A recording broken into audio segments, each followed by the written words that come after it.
শেষ মুহূর্তে লাঙল হতে পারে সাতক্ষীরা ১ তালাকলরু আসনের নির্বাচনী ট্রাম্প কার্ড।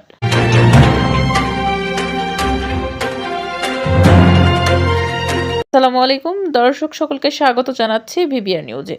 মোহাম্মদ লিটন হুসেইনের পাঠানো তথ্যচিত্রে বিস্তারিত দেখুন। দেরিতে হলেও সাতক্ষীরা ১ তালাকলরু আসনের মানুষ খুঁজে পেয়েছেন তাদের আস্থার প্রতীক পল্লীবন্ধুর লাঙ্গল।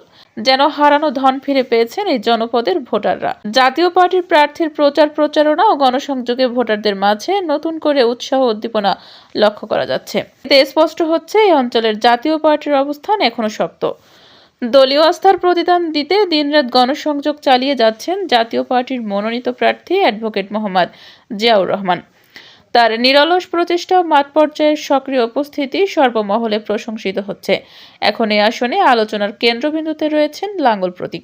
আসন্ন ত্রয়োদশ জাতীয় সংসদ নির্বাচনকে সামনে রেখে প্রার্থী জিয়াউর রহমান গ্রাম থেকে গলি, শহর থেকে মেঠো পথ সবখানেই ছুটে বেড়াচ্ছেন লাঙ্গল মার্কার নির্বাচনী বার্তা নিয়ে। আগামী 12ই ফেব্রুয়ারি অনুষ্ঠিতব্য নির্বাচনকে ঘিরে ইতিমধ্যে তিনি সাধারণ ভোটার ও দলীয় নেতাকর্মীদের মধ্যে ব্যাপক সাড়া ফেলেছেন। জাতীয় পার্টির নেতৃবৃন্দ তরুণদের নেতৃত্বে বিজয়ের আশাবাদ ব্যক্ত করেছেন। এদিকে প্রার্থী অ্যাডভোকেট জিয়াউর রহমান গণমাধ্যমকে জানান, জনগণের ভালোবাসা ও সমর্থন নিয়ে তিনি উন্নয়ন ও এলাকার সার্বিক অগ্রগতিতে কাজ করতে চান। আসসালামু আলাইকুম। আমি জাতীয় পার্টি তালাকলরের ১ আসনের সংসদীয় আসনের জাতীয় পার্টি মনোনীত প্রার্থী অ্যাডভোকেট জিয়াউর রহমান বলছি। আমাদের প্রতিদিনের যে গণসংযোগের যে ধারাবাহিকতা, আজকে আমরা কলরায় ইতিমধ্যে আমরা 4টে ইউনিয়নে আমরা গণসংযোগ করেছি এবং আজকে এখন আমরা কাজিরাট বাজারে আছি। এখানে মানুষের সাথে সবার সাথে কথা বললাম, সকলের সাথে কথা বললাম। এই অঞ্চলে মানুষ এতদিন তাদেরকে বোঝানো হয়েছে যে জাতীয় পার্টি এইবার ইলেকশনে নাই, এই কারণে তারা মনে করছে যে জাতীয় পার্টি যদি নাই তাহলে আমরা যাবো কোথায়, আমরা ভোট দেবো কোথায়। আসলে এটা গণতান্ত্রিক রাজনৈতিক একটা পরিবেশ আমরা দেখতে চাই।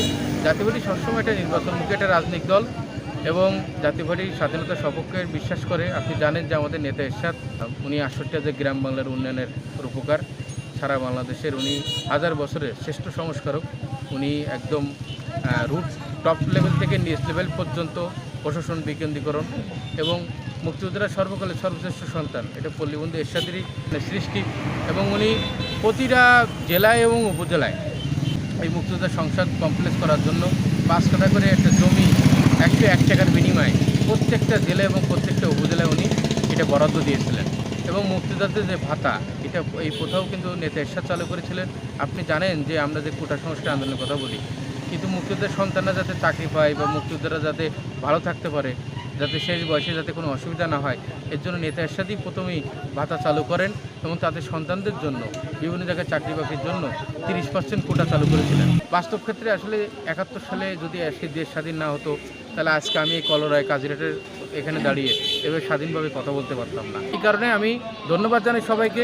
সবাই আস্থা রাখবেন, যারা স্বাধীনতার সপক্ষে শক্তি আছেন তাদের কাছে আকুল আন্দোলন চলবে। দেশকে বাঁচানোর জন্য, গণতন্ত্রকে বাঁচানোর জন্য আপনার ভোট কেন্দ্রে যাবেন এবং নাঙ্গল প্রতীকে ভোট দেবেন এবং না ভোট দেবেন।